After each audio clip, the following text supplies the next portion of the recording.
પર્યાય ધ્રુવનો નિર્ણય કરે છે અને છતાં પર્યાયની દ્રષ્ટિ નથી કરવાની. પર્યાય ઉપર દ્રષ્ટિ નથી રાખવાની. દ્રષ્ટિ હંમેશા ધ્રુવ પર હોય. દ્રષ્ટિનો મતલબ છે કે અહમ કરવો. દ્રષ્ટિનો મતલબ અહીંયા આમ જોવું એમ નથી. દ્રષ્ટિનો મતલબ છે એ શ્રદ્ધાગુણની પર્યાય છે એ અહમ કરવું, કે આ હું છું. અત્યારે તમારા શ્રદ્ધામાં હોય ને, આ ઘર મારું છે, 16મા માળા પર જે ઘર મારું નથી, 17th ફ્લોર પર જે ઘર મારું છે, તેમાં અહમ પણ ઓટોમેટિક શ્રદ્ધામાં થઈ જ જાય. તો એમ જે સાચું અહમ પણ જે કરવાનું છે મોક્ષે જવા માટે, તો એ જે ધ્રુવ દ્રવ્ય છે જેમાં, અને જેનો ભાવ છે પરમ પારિણામિક ભાવ, એ પરમ પારિણામિક ભાવ જે છે એની સાથે એકત્વ કરે તો એને પંચમ ગતિ એટલે મોક્ષ ગતિ આવે.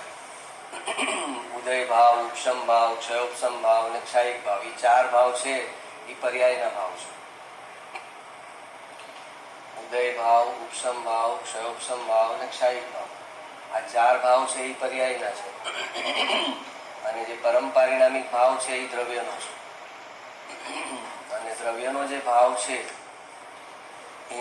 એમાં અહમપણું થાય, એમાં એકત્વ થાય તો એનું મોક્ષ તરફની યાત્રા ચાલુ થાય.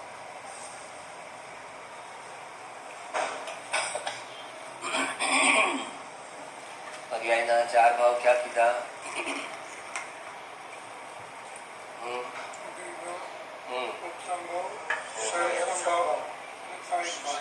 આ 4 ભાવ. તો ઉદય ભાવ એટલે શું? ઉદય ભાવ એટલે કોઈ પણ ઘટના બની ને તમે જે ફટાક દઈને જે રિએક્શન આવે એ ઉદય ભાવ છે. કઈ થયું, સીધો ક્રોધ આવ્યો પહેલો ફટાક દઈને, એ ઉદય ભાવ છે. કે તમે કર્મનું લક્ષ કર્યું અને એનો તરત ભાવ આવ્યો, એ ઉદય ભાવ છે. તો કે ઉદય ભાવ છે પર્યાયનો છે, એ દ્રવ્યનો ભાવ નથી. પછી એમાં એકત્વ કરવા જવું નથી. રાગદ્વેષ થાય છે એ બધા ઉદય ભાવ છે. મિથ્યાત્વ થાય છે એ ઉદય ભાવ છે. ઉદય ભાવ એટલે શું? કર્મનો ઉદય થાય અને એનું જીવ લક્ષ કરે ત્યારે જે ભાવ ઉત્પન્ન થાય એ ઉદય ભાવ. રિક્ષાવાળો મને આમ કંઈક ધક્કો મારી વયો ગયો, મને પગમાં ફ્રેક્ચર થયું. હવે હું જેવું ફ્રેક્ચર જોઉં એવું મને શું થાય?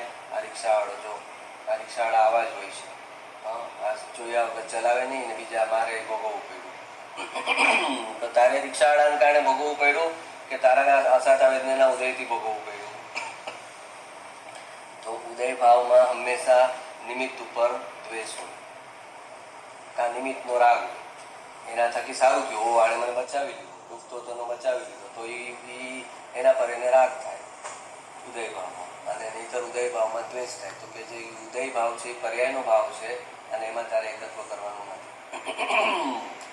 પછી ઉપશમ ભાવ છે એટલે કે થોડોક કર્મનો ઉપશમ થઈ જાય, જરા બેસી જાય, એટલે જેવું આમ વાગે કરે એટલું ઉભેલું, શરત એનું બહાર ન આવે, કમાન છટકે ઇમિડિયેટલી ન કરે, થોડુંક આમ શાંત રહે કે કાંઈ મારા એ કર્મનો ઉદય છે અને આ નિમિત્ત છે એમ એની અંદર જ્યારે આવે ત્યારે એ ઉપશમ થયું કહેવાય. તો એકદમ એનો ગુસ્સો બહાર નહીં આવે, બધો જ આરોપી નિમિત્ત પર નહીં નાખે. મારા ઉપાદાનમાં કંઈ પ્રોબ્લેમ હતો, મારા પુણ્યમાં કંઈ કચાશ થઈ ત્યારે આ ઘટના બની, એટલે એને થોડી શાંતિ રહેશે. એ જે ભાવ છે ઉપશમ ભાવ છે. એમાં કર્મ ઉપશમેલું છે, એટલે કે ઉપશમનો અર્થ છે કે એ સત્તામાં પડેલું છે પણ ઉદયમાં નથી.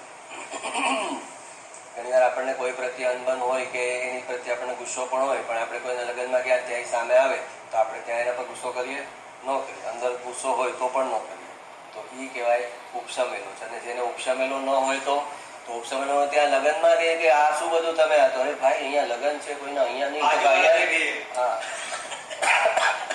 તો કે એને 1 મિનિટની ઓલી એમાં ડીલ ન રહે, ત્યારે રિએક્શનને પોસ્ટપોન ન કરી શકે. ઉદય ભાવમાં આવે એકત્વ તો, અને ઉપશમ ભાવમાં રિએક્શનને થોડું પોસ્ટપોન કરી શકે કે ના, આ મોકો નથી અહીંયા બોલવાનો, આ મોકો નથી અહીંયા ઝઘડો કરવાનો, આ જાહેરમાં ઝઘડો નથી કરવો, ઘરે જઈને કહીશું. એ ઉપશમ ભાવ હોય તો થઈ શકે. અને ક્ષયોપશમ એટલે થોડુંક કર્મ ક્ષય થઈ ગયું હોય અને થોડું ઉપશમેલું હોય ત્યારે એને ક્ષયોપશમ. તો ક્ષયોપશમ ભાવ એટલે આપણું આ જે જ્ઞાન અત્યારે જે ખુલી ગયું છે એ ક્ષયોપશમ કહેવાય. આપણે કહે છે ને કે ક્ષયોપશમ જ્ઞાનમાં એકત્વ નહીં કરવાનું તો નિગોજમાં જાય. તો નાનાવર્ણ્ય જે છે એ હંમેશા ક્ષય અને ઉપશમ હોય જ, એ ક્ષયોપશમ રૂપે હોય. તો થોડો ક્ષય તો હોય જ. નિગોદના જીવને પણ જે જ્ઞાન છે એ ક્ષયોપશમ રૂપે જ હોય. ટોટલ ઉપશમ એટલે કે ક્ષય થયો જ ન હોય ને બેસેલું હોય થોડું, એમ ન હોય છે. એનો થોડો ક્ષય તો જીવ છે એટલે એને જ્ઞાનાવર્ણ્યનો ક્ષય હોય જ બાય ડિફોલ્ટ. જો ક્ષય ન હોય તો એનું જ્ઞાન કામ જ ન કરે. જ્ઞાનાવર્ણ્યનો ક્ષય ન હોય અને ખાલી ઉપશમ હોય તો એનું જ્ઞાન કામ ન કરે. ક્ષય તો હોવો જોઈએ તો એ જ્ઞાન કામ કરે. એટલે એ ક્ષયોપશમ એટલે થોડા જ્ઞાનાવર્ણ્ય કર્મ ક્ષય થયેલા છે અને થોડા બેસી ગયેલા છે. જેમ ઓલું ઢોળાયેલું પાણી હોય અને પછી તમે રહેવા દીધું તો થોડોક કચરો બેસી ગયો છે નીચે. હા, તો એ જે બેસી ગયો છે એટલે એ ઉપશમ કહેવાય. અને તમે થોડો કચરો ઓલો ઉપર જે કચરો હતો એને તમે આમ કરીને બહાર જ ફેંકી દીધો. એ કચરો બહાર જ ફેંકી દીધો એ ક્ષય થઈ ગયો. હા, અને ઓલો જે નીચે બેસેલો છે એ ઉપશમ છે. તો એવી રીતે કર્મ પણ ટોટલ નાશ કરી દીધું હોય તો એ ક્ષય, અને ટોટલ નાશ ન કર્યું હોય, સત્તામાં પડેલું હોય અંદર પણ અત્યારે ઉદયમાં નથી. જેમ કે કીધું ને કે કોઈના પ્રત્યે ક્રોધ છે પણ કે અત્યારે નથી કરવો, તો શું છે કે સત્તામાં પડેલું છે પણ ઉદયમાં નથી અત્યારે, એને કહેવાય ઉપશમ. તો ક્ષયોપશમ ભાવ છે એ પણ પર્યાયનો ભાવ છે અને એમાં એકત્વ કરવા જેવું નથી. અને ક્ષાયિક ભાવ છે એટલે કર્મનો કમ્પ્લીટ ક્ષય થઈ જાય. સત્તામાં ઉપશમમાં એટલે નીચે બેસેલું નહીં, જેટલો કચરો છે ઉપરથી બી કાઢી નાખ્યો, નીચે બેસેલો છે એ પણ કાઢી નાખ્યો અને પાણી ટોટલ સ્વચ્છ થઈ ગયું, તો કહેવાય કે એ ક્ષાયિક ભાવ પર્યાય. તો ક્ષાયિક ભાવમાં એક્ઝામ્પલ શું આવે? સિદ્ધ ભગવાન, આખા સિદ્ધ ભગવાન ક્ષાયિક ભાવ આપણે કહેવાનો.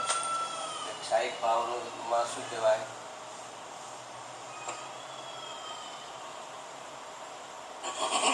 ક્ષાયિક ભાવનું એક એક્ઝામ્પલ આપો. ટોટલ ક્લિયર થઈ ગયું ક્ષાયિક ભાવ તો ખબર એને એક્ઝામ્પલ છે. હા, એનું એક્ઝામ્પલ આપો. ક્ષાયિક ભાવનું એક્ઝામ્પલ શું? જેમ મેં ઉદય ભાવ કીધું કે ઇમિડિયેટલી રિએક્ટ કર્યું, રાગદ્વેષ થયા, પછી થોડુંક રિએક્શન પોસ્ટપોન કર્યું તો ઉપશમ ઉપર ઉદય આવે એમાં થોડા ઉદય પર તરત પાછું સામે પણ જાય. કોઈ આપણે ગાંધીજી પાસે ગુસ્સો ના આવે, કોઈ ગાંધીજી પર ગુસ્સો ના આવે, જે ઉપર ઉદય આવે એમાં એના કર્મ ઊંચા એના કર્મ આપણા કર્મ નહીં. તો એ રાગ થાય ન દ્વેષ થાય, દશા કઈ? તો વિતરાગ ભાવ છે એ ક્ષાયિક ભાવ, અને કેવળ જ્ઞાન છે એ ક્ષાયિક ભાવ. કેવળ જ્ઞાનમાં જ્ઞાનાવર્ણ્ય કર્મના ટોટલ ક્ષય થઈ ગયો. જ્ઞાનાવર્ણ્ય કર્મ ટોટલ ખપી ગયા ત્યારે કેવળ જ્ઞાન થયું ને. ઉપશમ હોત કે ક્ષયોપશમ હોત તો કઈ કેવળ જ્ઞાન ન થાય. જ્ઞાનાવર્ણ્ય કર્મ થોડું એ બચેલું હોય તો કેવળ જ્ઞાન ન થાય. કેવળ જ્ઞાન એટલે શું? Only knowledge. એટલે કે જ્ઞાનાવર્ણ્ય કર્મ નહીં, કોઈ કર્મ નહીં, પણ એટલું શુદ્ધ જ્ઞાન, રાગ વગરનું, દ્વેષ વગરનું, મિથ્યાત્વ વગરનું એટલું પ્યોર જ્ઞાન એટલે કેવળ જ્ઞાન. તો એ જે કેવળ જ્ઞાન છે એ જ્ઞાનનો ક્ષાયિક ભાવ છે કે જ્ઞાનાવર્ણ્ય કર્મ કમ્પ્લીટ કરી ગયા ત્યારે જે ભાવ ઉત્પન્ન થયો એ કયો થયો? કેવળ જ્ઞાન. તો એટલે ક્ષાયિક ભાવનું એક્ઝામ્પલ કહેવાય કેવળ જ્ઞાન અથવા વિતરાગતા. ચારિત્ર ગુણમાં વિતરાગતા થઈ, એ વિતરાગતા છે ભગવાનની ક્ષાયિક ભાવ કહેવાય. કે હવે કમ્પ્લીટ રાગદ્વેષનો જે ભાવ હતો એ કર્મ કરી ગયા, ચારિત્ર ગુણ એકદમ પ્યોર થઈ ગયો તો એ વિતરાગ થઈ ગયા, તો એ ક્ષાયિક ભાવ કહેવાય. પણ એ ક્ષાયિક ભાવમાં પણ એકત્વ કરવાની ના પાડી, કેમ કે પર્યાયનો ભાવ છે. કેવળ જ્ઞાન ઉત્પન્ન થયું પણ કેવળ જ્ઞાન ક્યાં ઉત્પન્ન થયું? પર્યાયમાં. અને પર્યાય કેટલા સમયની છે? એક જ સમયની. બીજા સમયે નાશ પામે, પછી પાછી એવી ને એવી ઉત્પન્ન થાય ભગવાનમાં, પણ એ પહેલા સમયની પર્યાય તો નાશ જ પામે. ઉત્પન્ન થાય, નાશ પામે, પાછી ઉત્પન્ન થાય, નાશ પામે, એવી ને એવી થયા કરે, પણ ઈ ને ઈ ન હોય. પર્યાય એવી ને એવી થયા કરે, સેમ ટુ સેમ, પણ એની ઈ ને ઈ ન હોય. જેમ આપણે એક ફોટો પાડ્યો હોય અને એની 5 કે 8 કોપી બનાવીને તમને બધાને એક કોપી આપી. હવે સમજો કે એમાં એક જ વ્યક્તિ તો સેમ છે, તો પૂછે કે ભાઈ આ ફોટા અલગ છે, અલગ અલગ છે 8 ફોટા? તો કે ના એક જ છે. તો કે એક જ છે કે અલગ છે? તો 8 જણાના હાથમાં છે તો અલગ થયા ને, કોપી તો અલગ થઈ ને. તો કે એવી જ રીતે કેવળ જ્ઞાન સેમ હોવા છતાં હર સમયે નવું ઉત્પન્ન થાય છે. જો પહેલા સમયનું કેવળ જ્ઞાન નાશ પામે છે ને બીજા સમયે નવું ઉત્પન્ન થાય છે. એ નવું ઉત્પન્ન થાય છે એ પહેલા જેવું જ હોય છે. કેમ કે ભગવાનને ભૂતકાળ, ભવિષ્યકાળ, વર્તમાનકાળ ત્રણેય એક જ સમયમાં દેખાઈ જાય. જો ભવિષ્ય આખું એક જ સમયમાં દેખાઈ ગયું તો બીજે સમયે જોવાનું શું બાકી રહ્યું? બીજે સમયે કઈ નવું શું બાકી રહ્યું? ભવિષ્ય આખું પહેલા સમયમાં જ દેખાઈ ગયું. તો હવે બીજા સમયે તો નવું કઈ આવી ન શકે, તો નવું ના આવી શકે, પણ એનું એ જ કેવળ જ્ઞાન થયા કરે. પણ એક સાહિક ભાવ છે અને એક સાહિક ભાવમાં એકત્વ કરવા જેવું નથી. તો હવે એકત્વ અમારે ક્યાં હોવું? ક્યાં? તમે કે ઉદય ભાવ તારો નહીં, ઉપશમ ભાવ તારો નહીં, ક્ષયોપશમ ભાવ તારો નહીં, સાહિક ભાવ તારો નહીં. તો પછી અમારો ભાવ કયો? તો કે ભાઈ પરમ પારિણામિક જે ભાવ છે, જે દ્રવ્યનો ભાવ છે, જે એવો ને એવો રહે છે, એવો ને એવો રહે છે, ચૈતન્યતાનો જે પ્રવાહ વહી રહ્યો છે દ્રવ્યમાં, એ જે ભાવ છે એની સાથે એકત્વ કરી અને અનંત જીવો મોક્ષે ગયા. અને આ ચાર ભાવ સાથે જેણે એકત્વ કર્યું એ બધા પર ફરી ફરીને